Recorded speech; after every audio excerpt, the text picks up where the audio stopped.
Hello, nice to see you again.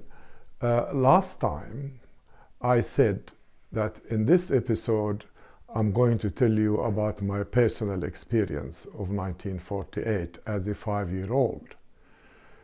Before I do that, I'd like to add few more information about how the Haganah, the Zionist terrorist organization, organized the Dalet doctrine, which is the ethnic cleansing of Palestine.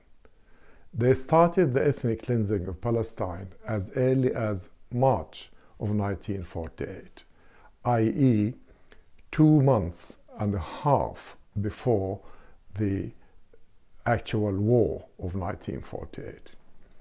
They issued orders to their brigades to destroy the base, expel the enemy, and cleanse the area. What they forgot to tell the world is that what is a base?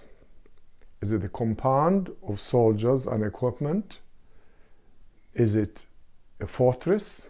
Is it a fort?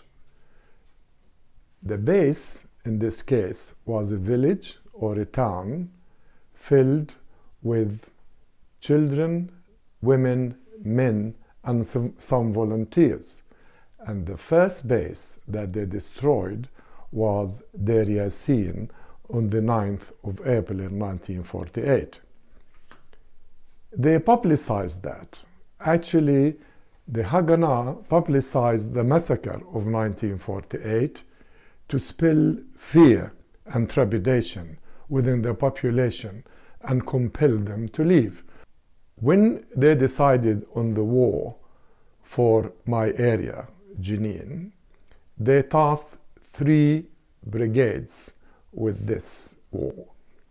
1 brigade to ethnically cleanse the villages leading to Jenin, another to occupy the heights around Jenin, and the third to create a distraction for any resisting forces. I remember it as if it was yesterday. May is spring in Palestine. It was a sunny May morning. We woke up to the buzz of aircrafts in the skies, dropping leaflets all over Jenin and the surrounding area, telling us, leave or die. Of course, we have heard what happened in Deir Yassin and other villages, so we opted to leave. We were unarmed, unprotected, and untrained.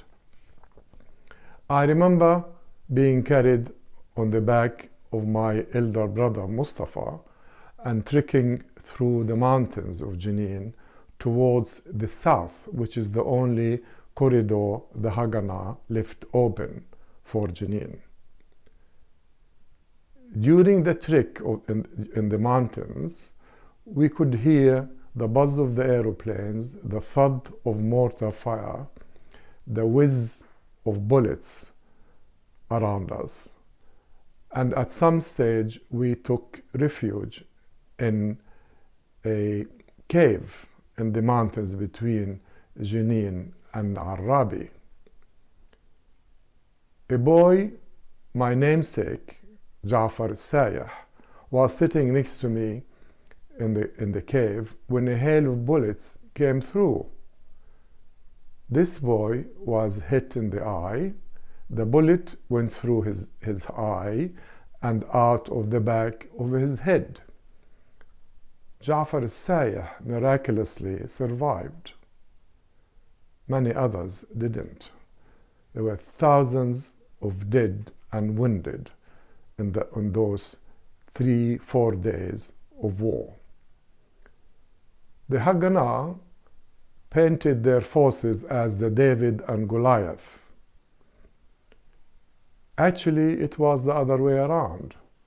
They told the world that the Arabs have 100,000 soldiers and they only have 20 or 25,000 soldiers. The truth is totally the other way around. The Haganah had 100,000 well-trained, well-equipped, battle hardened soldiers, and the Arabs did not want anything to do with Palestine. Actually, the Egyptian parliament voted 2 days prior to the war, i.e. on the 13th of May of 1948, to join the war. And what did they send to Palestine? Political prisoners and criminals.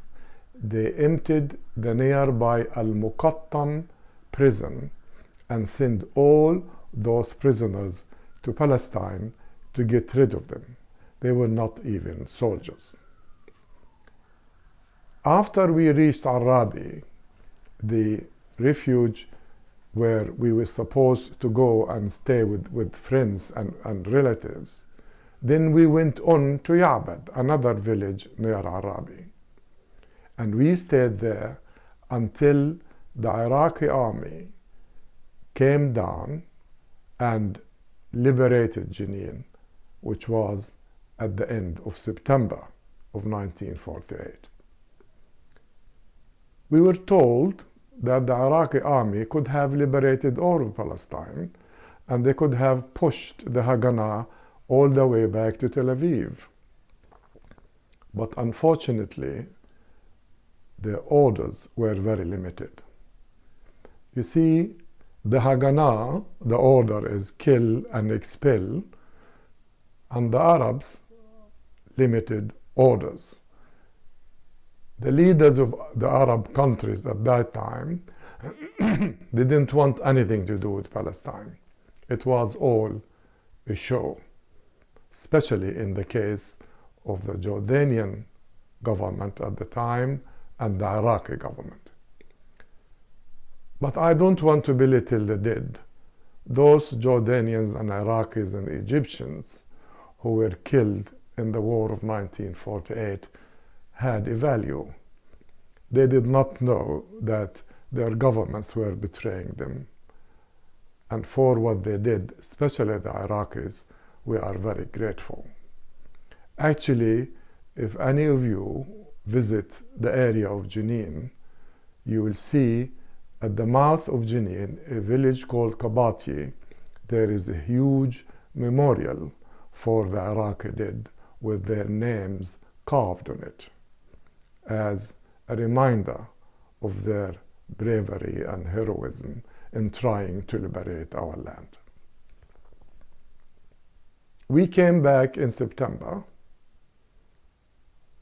and I will never forget the scene that confronted me as a 5-year-old holding on to my mother's hand. A sea of people in our garden, in the wadi near our garden, and the surrounding area. Thousands and thousands of refugees fleeing from the tyranny and murderous Haganah forces. I asked my mom, "Mama, who are all these people?" And she said serenely, "These are our guests. They are our brothers and sisters from the surrounding area." And that was the start of the Jenin refugee camp, which is still standing today, with almost 40,000 people living in it. That September was the time when I was supposed to join school. Classes in Jenin were between 30 and 40 students. When we went to school in September, the classes were 80 to 90. You see, those kids, those refugee children, had to be educated, schooled, and housed. We had to absorb them. in our classes, and the Jenin refugee camp was spread all over the old train station. Tents and shacks for them to live in. That was the beginning of our Nakba. Not just myself, not 40,000 odd Jeninis, but 750,000 Palestinians who were kicked out of their homes and their land for no fault of their own, other than being Palestinians and the Haganah and the Zionist organizations lusting after their land. It did not stop there. After the war and the armistice of 1949, there was a frenzy over the caucus of Palestine. Everybody wanted a piece of us, but nobody wanted us. The Zionists occupied 78% of the land mass of Palestine. The Jordanians occupied what is known now as the West Bank, and the Egyptians occupied the Gaza Strip. And the Nakba continues. Later on, I shall continue with this walk through history with you, and to show you and the world what has become of this million refugees. There are 13 million of us now, still without a home, unwanted, and without a future. Thank you for listening. Bless you.